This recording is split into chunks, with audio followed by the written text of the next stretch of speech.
بالله من الشیطان الرجیم. بسم الله الرحمن الرحیم. ظواهر حجت. وقتی اینجا گفتن مسجده، این مسئله مثل که عروه داره. یکی از چیزا اینه که تنجیسش حرام، تطهیرش واجبه. وقت دیوار داخلش حکم مسجد داره بلا اشکال، فقط دیوار خارجش محل خلافه، چون ظهور معلوم نیست نسبت به دیوار داخل، نسبت به زمین، نسبت به سقف. اینا مسجده. بله، نه سقف مسجد یعنی حکم مسجد داره. حکم مسجد فقط دیوار بیرونش آیا تنجیسش حرامه و تطهیرش اگه نتنجس شد واجبه، اون محل خلافه. و غالبا ظاهرا نمیگن، میگن ظهور نیست نسبت به دیوار خارج مسجد. تو ذهن تو عروه داره این مسئله.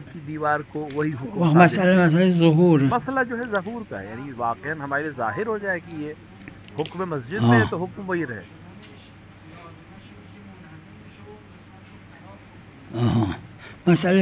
مسئله همین تزاحمه. باید دید کدومش اولاست، چقدر خراب کردن. یه وقتی یه قدری بتراشن کم، خب اون مقدمه طاهر شدنش. یه وقتی نه، باید اصلا دیوارشو ورد دارن، الان پول نیست که دیوارشو دوباره درست کنن. علاکل تزاحمه دیگه. در تزاحم باید دید از ادله استفاده میشه. این مزاحم یا اون مزاحم اهمه، یا احتمال اهمیت در احد ما باشه در دیگری نباشه. همینه دیگه. تو وہ ہم اس کے موقعیت کے لحاظ سے فیصلہ کریں.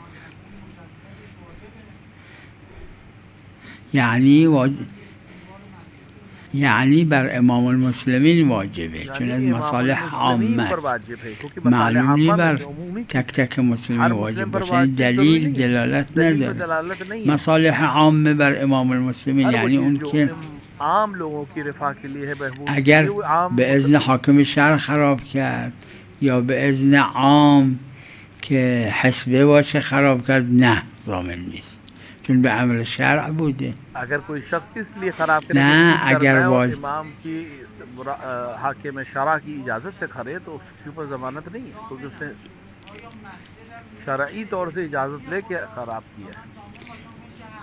نه، آخر مسجد شارع گفته اگه دلیل دلالت کرد برای اینکه این دیوار متنجس رو خراب کنن، پس صاحبش که شارعه اجازه داده. نه ضامن نیست. این فرع را ندیدم متعرض اما علی القاعده است. بله، شریعت ہی شارع ہی اجازت دے رہا ہے تو پھر وہ ضامن نہیں رہے گا. بله بله. تو اصول میگن احکام وضعیه رو بردیم داره، مطلقا میگن. اما در فقه شما جواهر و کتاب دیگر رو اگر ملاحظه کنید مکرر به همین حدیث رفع استناد میکنن برای رفع حکم وضعی.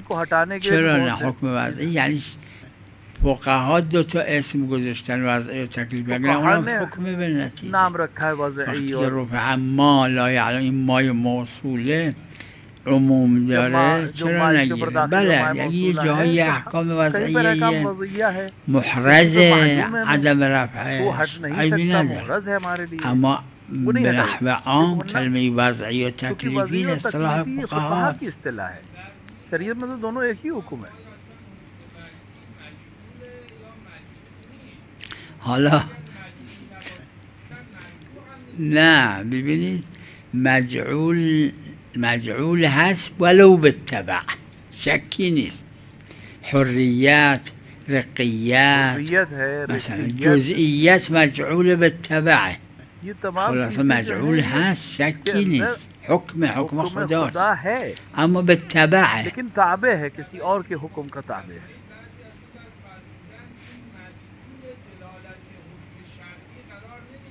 چرا دلت التزامیه؟ تضمنی التزامی دلالت مطابقی نیست، اما تضمنی التزامی که حتما هست، یا این یا اون، یا یه ہے یا وہ ہے. یعنی حالا این بحث علمیه، اما مقام فتوا دیگه حالا علمی یه چیز دیگه است. مقام فتوا میں تو دوسری چیزیں کہیں گے علماء.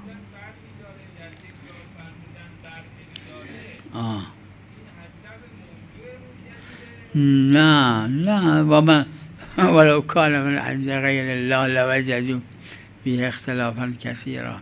نه قاعدش اینه مای موصوله عامه، هر دو هم حکم شرعیه، حالا یا بالمباشره یا بالتبع یا بالمطابقه یا بالتضمن یا بالحکم شرعی حاصل ہو، وہ حکم شرعی ہے چاہے وہ کسی معنی سے ہمیں حاصل ہو. گاهی بله قبول، اما ما باشیم و بحث علمی مای موصوله رو فهما این عامه، یعنی اطلاق شرعی اور ہمارے پاس ہم ہوں اور مای همین موصوله یه جایی محرزه که برمیداره، یه جایی محرزه نه به خاطر ارتکاز متشرعه، به خاطر هر چی، یه جایی آدم شک میکنه. وقتی که شک کرد یعنی فقیه شک کرد احتیاط میکنه، تو وہ اس کے اوپر عمل کرے گا، اور شک کرے گا تو احتیاط پر عمل کرے گا.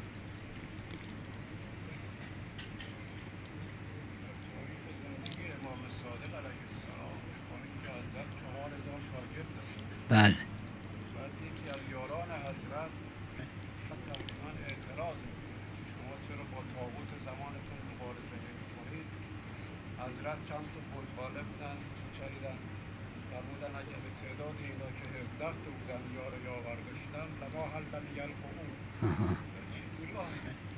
منافات نداره. شاگردای حضرت یعنی کسایی که تعلم از حضرت پیدا کردن، ممکن بعضیشون ناصبی بودن اصلا، مثل شاگردای پیغمبر صلی الله علیه و آله که خیلی هاشون یعنی هزارهاشون منافق بود. شاگرد یعنی از اون علم یادی گرفته اما ایمان هم یاد گرفته، نه خیلی هاشون نگرفته بودن. یہ تو بہت عام سی بات ہے.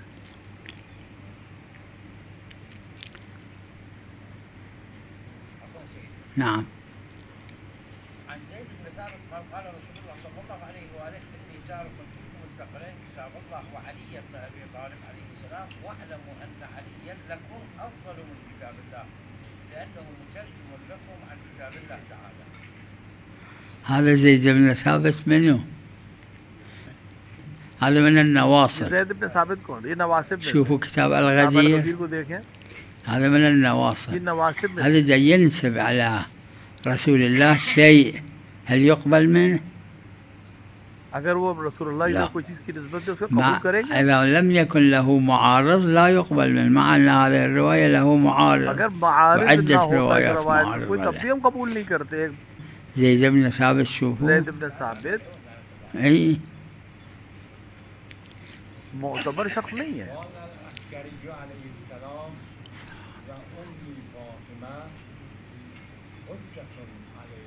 بله چگونه حجت هست؟ چرا نه؟ حضرت زهرا سلام الله علیها افضل از فرزنداشون هستن، حضرت زهرا حجت هم بر اونها هستن، اپنے بچوں سے افضل ہے اور حجت بھی حجت خدا ہے. منافات نداره. پیغمبر خدا حجت هستن بر امیر المؤمنین. خدا حجت ہے امیر المؤمنین کے اوپر بھی. حجت یعنی تبعیت. حجت کا مطلب طبیعت، یعنی بر ما واجب است که از او تبعیت کنیم. واجب ہے کہ ہم اس کی اطاعت کریں اور طبیعت در همه چیز. حضرت زهرا در حکم امام هستن، اما امامت که عمل کردن به امور باشه نداشتن، زن بودن، بنا نمی‌شده که نصب و عزل بکنن، والی نصب کنن یکی عزل کنن، یعنی مناسب نبوده، اگر نه در حکم امام بودن و افضل از فرزنداشون هستن. یعنی مناسب نبوده خدا قرار نداده. آخه امام باید قدری که میتونه عزل و نصب کنه، مناسب نبوده عزل و نصب کنه. بہت سی چیزیں امام کے لیے ہے، عزل و نصب کرے، یہ مناسب نہیں تھا. खुदा ने करार नहीं दिया जनाब ज़हरा। بله. خب ضرورت که اشکال نداره، ضرورات تبیح المحظورات. مرحوم صاحب عروه فرموده خیلی از فقها گفتن اختیارا هم میتونه اینجوری بشینه، یعنی بین سجدتین در تشهد میتونه دستش رو زمین بذاره وقتی که نشسته. صاحب عروه فرموده اختیارا هم اشکال نداره، حرف بدی نیست، چون دلیل گفت بشینه. این نشستن وقت نشستن اقسامی داره، اینم یکیش مقتضای اطلاق اینه که هر جور بشینه کافیه. صاحب عروه فرموده حتی اگه بشینه پاهاشو دراز کنه اشکال نداره، یا دستاشو پشت سرش بذاره تکیه بده مثلا.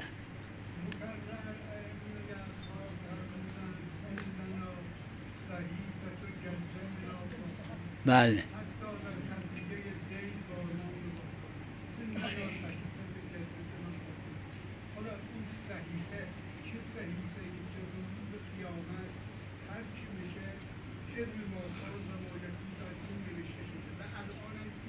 دو تا کتاب هست که مکرر تو روایات ائمه اطهار علیهم السلام اومده.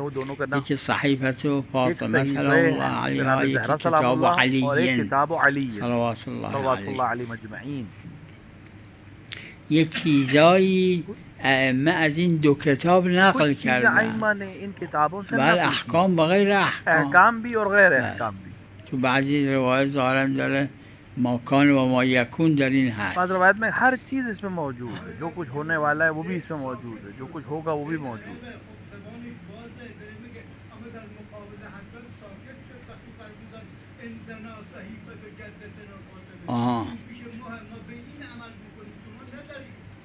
آره خب معلوم زید نداشته، زید که معصوم نبوده. اما خب زید هم قبول داشت فرمایش حضرت. زید معصوم नहीं थे, زید के पास साकित हो गए क्योंकि वो हजरत की बात को कबूल कर रहे थे. بله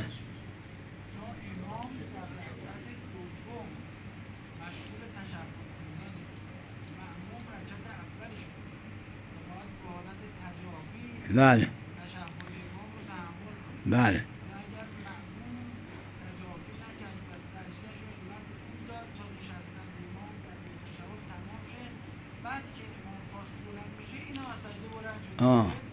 هیچ اشکال نداره چون موضوع نداره. یعنی تجافی در جایی است که نشسته باشه مأموم، اما وقت تشهدش نیست، رکعت اولشه. وقتی که ننشسته سجده‌شو طول داد موضوع نداره. تجافی مال جلوسه، این جلوس نداره اصلا. ظاهرا گیری نداره. ظاهری طور پر کوئی حرج نہیں. بله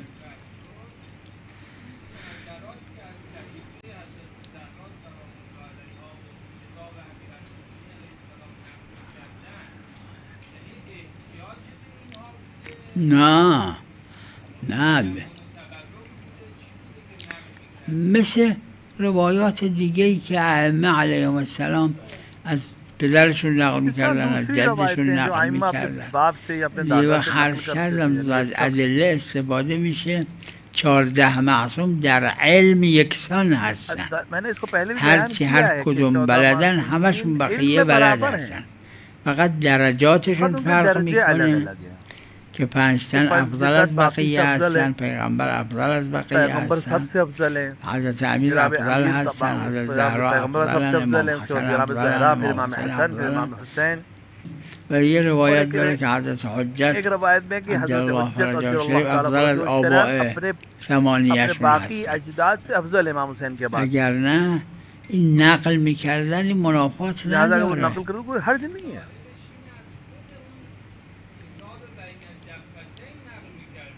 حالا میدونم یا از اون یا اما به نظر همون همشو بلد بودن، علمش بودن. بله بله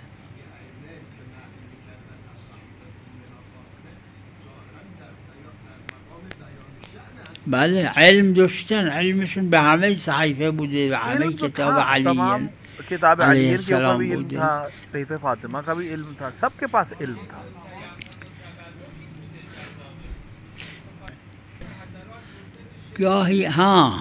گاهی برای همین فرما شما یمن و برکت بوده، گاهی برای ذکر حضرت زهرا علیه السلام، ذکر حضرت امیر علیه السلام علیه السلام بوده. حالا شاید هم جهات دیگه گاهی بود، जनाब ज़हरा का जिक्र हो, जनाब گاهی ज़िक्र हो, برای قبول سائل بوده، یعنی سائل قبول कबूल कर ले उस चीज को, इसलिए हजरत का नाम लेते. سلام علیکم.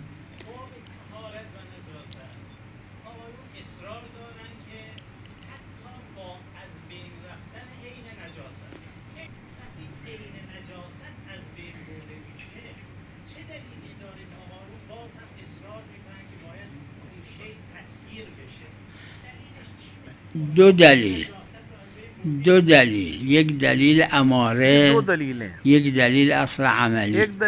اما اماره اطلاق دلیل که گفتن اغسله بالماء، और वो वाज़ेह है हमारे पास.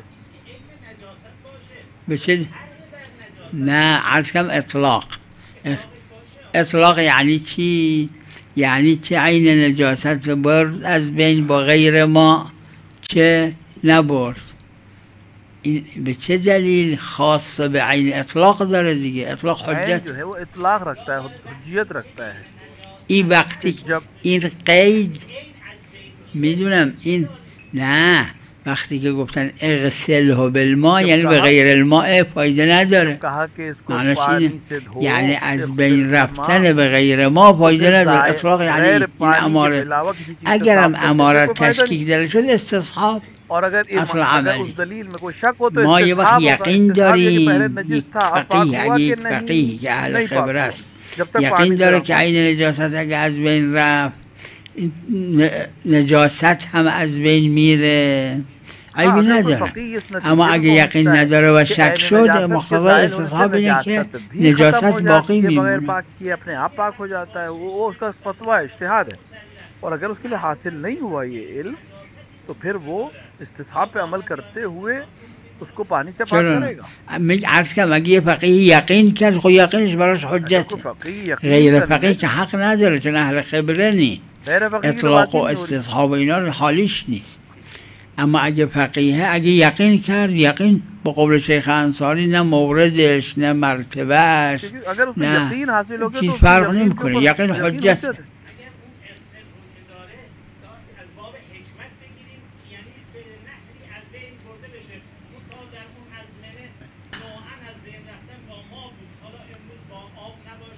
میگم اگه یک فقیه یقین پیدا کرد به این چیزی که شما میگید برای اون حجته، اما اگه فقیه دیگه یقین نکرد این اماره است و اونم اصل عملی، مقتضای هر دوش همین. तो वो अपने जिस यकीन पर या शक के हिसाब से असल अमली पर अमल करे.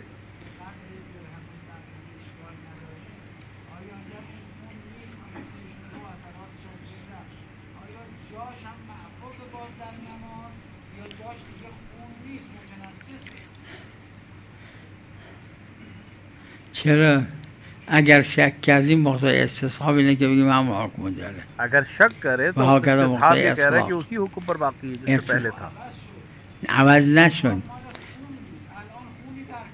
نه ببینید عین خون رفت اما آیا حکمش هم رفت محرزه؟ نه. اگر देखिए وقتی محرز نبود شک در بقای مقتضای استصحاب اینه که بگیم این حکم با حکم قبل باقیه. लिहाजा अब शक होगा तो हुक्म कबली पर बाकी रहेगा.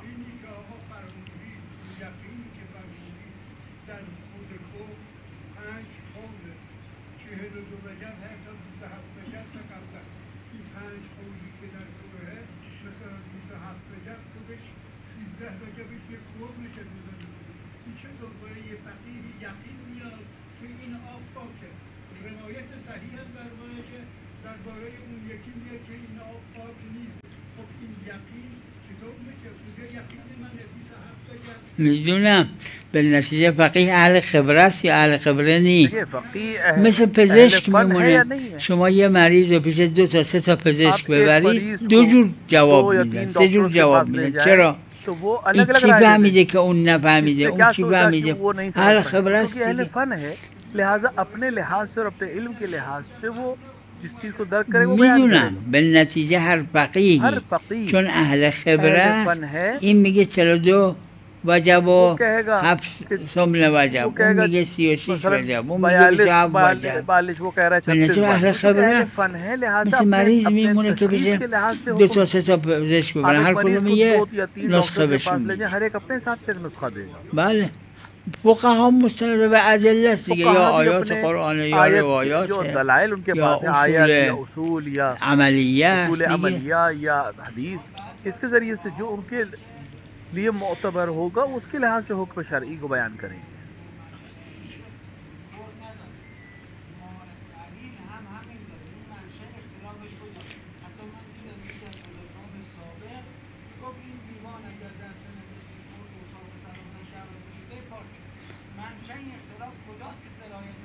یه آقایی بوده در قم، عرض کنم آقای فیض که من فرزند ایشون دیدم، خودشون ندیدم، شاید 50-60 سال قبل فوت شدن، اما کتاب ایشون چاپ کردن و کربلا ما داشتیم کتابشون.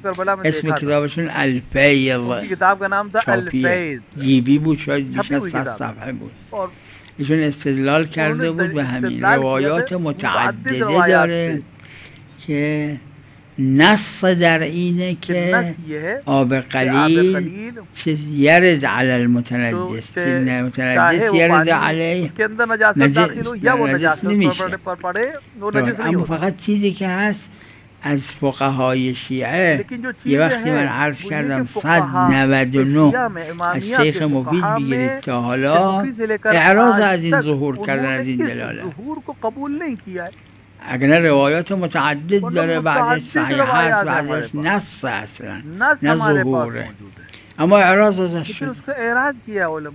لہذا کسایی که قائل به این که شما نقل کردید سلام علیکم، قائل به این تو هر 100 تا فقیه شاید یه دونه پیدا کنید، خیلی خیلی دوتا. این عروه حواشیش رو ببینید یه نفر قائل نیست، بیش از 50 تا حاشیه چاپی داره. عروه که 41 حاشیه یک جا چاپ کرده، قائل نیست. اعراض بخواه اگه اعراض رو کاسر ندونه انسان، همه جا باید کاسر ندونه ولی نیست. اگر روایت صحیح داره یا آقای فیض رحمت الله علیه تو این کتاب الفیض روایات رو نقل، خیلی روایت میشه 10 تا 15 تا روایت، بعضش ظهور، بعضش نص، بعضش سندش صحیح ہے. بله بله، نه تصریح قدما هست بر اینکه قلیل متنجس میشه. روایات کرد ظاهرش اینه که قلیل متنجس میشه. نحو قلتی هذه حدث من 3 اشبار فی 3 اشبار جو بھی فی 3 اشبار ہے وہ قلیل ہے، اور قلیل کا حکم سارے فقہا نے ایک جیسا دیا ہے. میدونم اشکال نداره.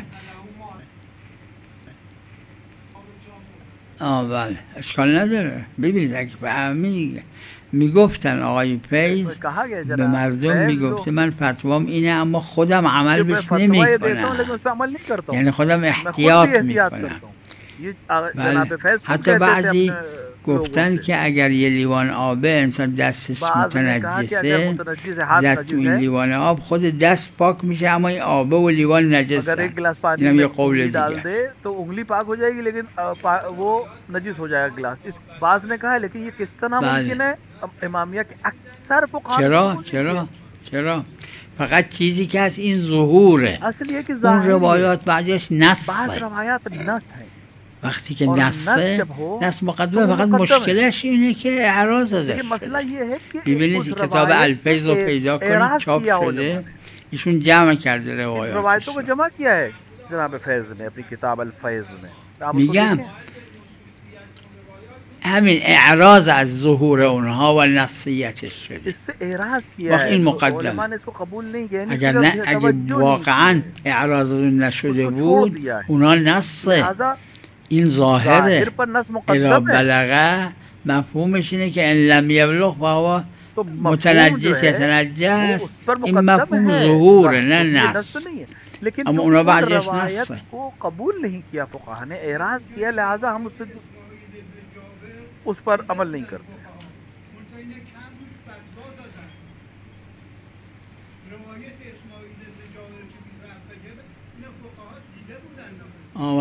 و برخلافش فتوا داده. उसके खिलाफ दिया. بله ऐसा बहुत है कि उसूल में कोई चीज बात कही और फिक़्ह में फतवा उसके खिलाफ दिया है. بله چرا نه. اون که به نتیجه اگر مریض رو پیش یه پزشک بردن یه نسخه داد، یه پزشک یه نسخه دیگه داد، اینا به نظر یکی از این پزشک ها عمل میکنن، اون یکی دیگر رو عمل نمیکنه. هر کسی حسب تقلیدش. و صلی الله علی محمد و آله الطاهرین.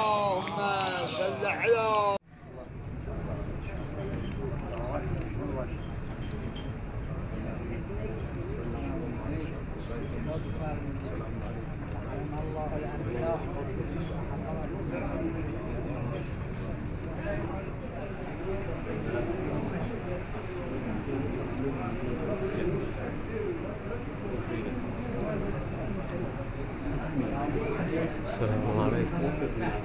كربلاء هستن.